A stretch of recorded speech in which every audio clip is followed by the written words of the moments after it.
Power زیادہ ہے. تو اسی طرح خوب ذہن میں رکھیں کہ دماغ میں جو ذہانت پیدا ہوتی ہے, دماغ کا زنگ جو ختم ہوتا ہے, وہ بادام کھانے سے نہیں ہوتا, اخروٹ کھانے سے نہیں ہوتا. اس میں سب سے پہلے کیا چیز ہے؟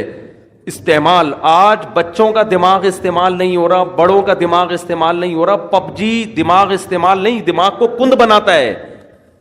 سمجھ رہے ہو؟ یہ جو آج کل کھیل کھیلے جا رہے ہیں یہ دماغ کو کند کر دیتے ہیں, بالکل بیکار بنا دیتے ہیں.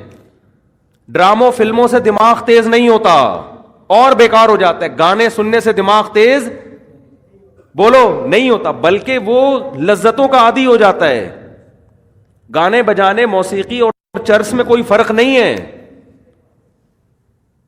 وقتی چسکا ہے. جیسے چرس کا چسکا ہے ایسے ہی موسیقی کا بھی ہے. تھوڑے دن میں, تھوڑی وقت میں اس میں بور, اور پھر اس کو مزید کچھ آگے کی چیز چاہیے. تو دماغ میں اگر آپ نے تیزی پیدا کرنی ہے تو سوچو, سمجھتے ہو, استعمال کیا کرو, پلاننگ کیا کرو صبح صبح اٹھ کے. پھر اس کے بعد جب دماغ آپ کا سوچنے سے تھکے گا تو بجائے الٹی سیدھی چیزیں کھانے کے اخروٹ کھا لو. اس سے کیا ہوگا؟ اس سے دماغ کو طاقت ملے گی. بادام کھا لو, اس سے دماغ کو طاقت ملے گی. پھر اچھی اچھی چیزیں کھاؤ اپنے خرچے پہ.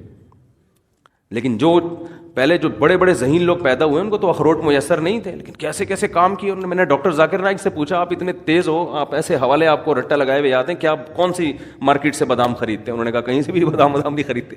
کیوں؟ دماغ کیا کیا ہے؟ استعمال کیا ہے نا. استعمال کر کر کے کیا ہو گیا؟ تیز ہو گیا.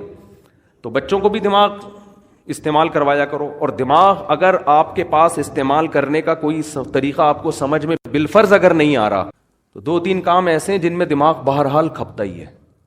قرآن حفظ کرنا شروع کر دیں, اس میں دماغ استعمال بولو نا یار ہوگا.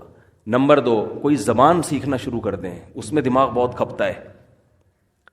کوئی زبان سیکھنا, کوئی نئی زبان سیکھنا شروع کر دیں. عربی سیکھ لیں, انگریزی سیکھ لیں, جن کو اردو نہیں آتی وہ اردو سیکھ لیں. کوئی بھی زبان جب آپ نئی سیکھنا شروع کرتے ہو تو دماغ بہت آپ کا استعمال ہوتا ہے اس میں. اور یہ خوب سمجھ لیں کہ 40-45 سال کے بعد جو آدمی ایکسرسائز نہیں کرتا بہت تیزی سے بڑھاپے کی طرف جاتا ہے. سمجھ رہے ہیں؟ کیونکہ اب جسم ریورس ہونا شروع, جو ایکسرسائز کرتا ہے اس کی سپیڈ کم ہو جاتی ہے, وہ دیر تک جوان رہتا ہے نا. تو اسی طرح خوب سمجھ لیں 40 سال تک تو کھوپڑی کسی نہ کسی طریقے سے چلتی رہتی ہے. اس کے بعد اگر آپ دماغ استعمال نہیں کرتے تو دماغ سونا شروع ہو جاتا ہے آپ کا, کند ذہن ہونا بہت تیزی سے. پھر غائب دماغ پروفیسر نہیں ہوتے جیسے, تو اس میں زیادہ اس بات کی اہمیت ہے کہ آپ 40-45-50 سال کے بعد کوئی نئی زبان سیکھنا شروع کر دیں, استعمال کرنا شروع کر دیں, ورنہ تھوڑے دنوں میں آپ یہاں سے کیا ہو جاؤ گے؟ خالی. تبھی ہم نے علماء کو دیکھا ہے وہ بڑھاپے میں بھی صحیح دماغ ہوتا ہے ان کا. وجہ کیا ہے؟ ہمارے شیخ حضرت مفتی رشید احمد صاحب رحمہ اللہ تعالی 78 سال کی عمر, بالکل صحیح دماغ. وجہ کیا ہے؟ روزانہ استعمال ہو رہا ہے نا, فقہی مسائل میں غور کر رہے ہیں, دلائل کا تجزیہ کر رہے ہیں, تو وہ تجزیہ کر کر کے مسائل میں غور کر کر کے روزانہ مسائل آ رہے ہیں, ان پہ ریسرچ کا کام ہو رہا ہے, تو ان کا دماغ فٹ فاٹ رہتا ہے بالکل.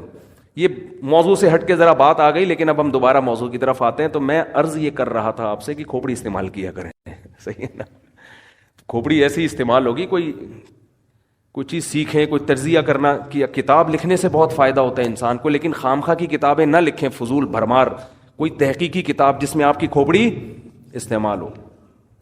تو خیر, تو میں یہ عرض کر رہا تھا کہ اندر کا جو انسان ہے نا, اندر کا انسان, اس اندر